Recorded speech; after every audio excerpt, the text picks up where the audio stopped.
सांगली, मिरज आणि कुपवाड महापालिकेच्या सोमवारी झालेल्या महासभेपूर्वी महापालिकेसमोरच वाढीव घरपट्टी कृती समितीच्या वतीने महापालिकेसमोर बोंबाबोंब आंदोलन करण्यात आले।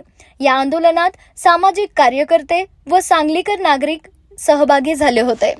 वाढीव घरपट्टीचा निर्णय तातडीने रद्द करावा अशी मागणी आंदोलनकर्त्यांनी केली। यावेळी आमदार, खासदार आणि इतर लोकप्रतिनिधी वाढीव घरपट्टीच्या प्रश्नावर गप्प असल्याचा आरोप करत त्यांचाही निषेध करण्यात आला।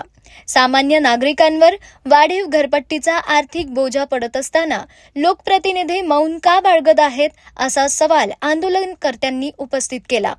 महासभेत वाढीव घरपट्टीचा प्रश्न मार्गी लावून हा निर्णय मागे घ्यावा, अन्यथा आंदोलन आमदार, खासदारांच्या दारात करण्यात येईल असा इशारा कृती समितीच्या पदाधिकाऱ्यांनी दिला।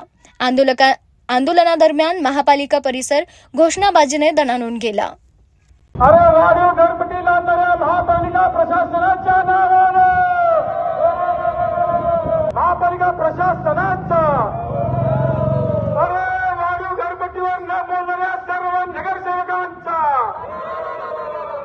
सांगली, मिरज, कुपवाड शहर महानगरपालिकेचा कारभार गेल्या 27-28 वर्षापासून वादग्रस्त राहिलेला आहे, भ्रष्टाचारीचा राहिलेला आहे। त्यात आता भरीस भर म्हणून सर्वसामान्य नागरिकांच्या घरावर वरवंटा फिरवण्याचं घरपट्टीचं जे नवीन धोरण आणलेलं आहे त्याबाबत दुरुस्ती करा म्हणून आम्ही गेली 2 महिने झालं वाढीव घरपट्टी कृती समितीच्या वतीनं टाहो पडत आहोत। मात्र ढिम्म प्रशासन असेल, सत्ताधारी पक्षाचे नगरसेवक असतील, इथले आमदार, खासदार असतील, आई मुळी गुपछडी आणि एकमेकाच्या संगनमतानं नागरिकांच्यावर खिशावर दौडा घालण्याचा एक कलमी कार्यक्रम चाललेला आहे।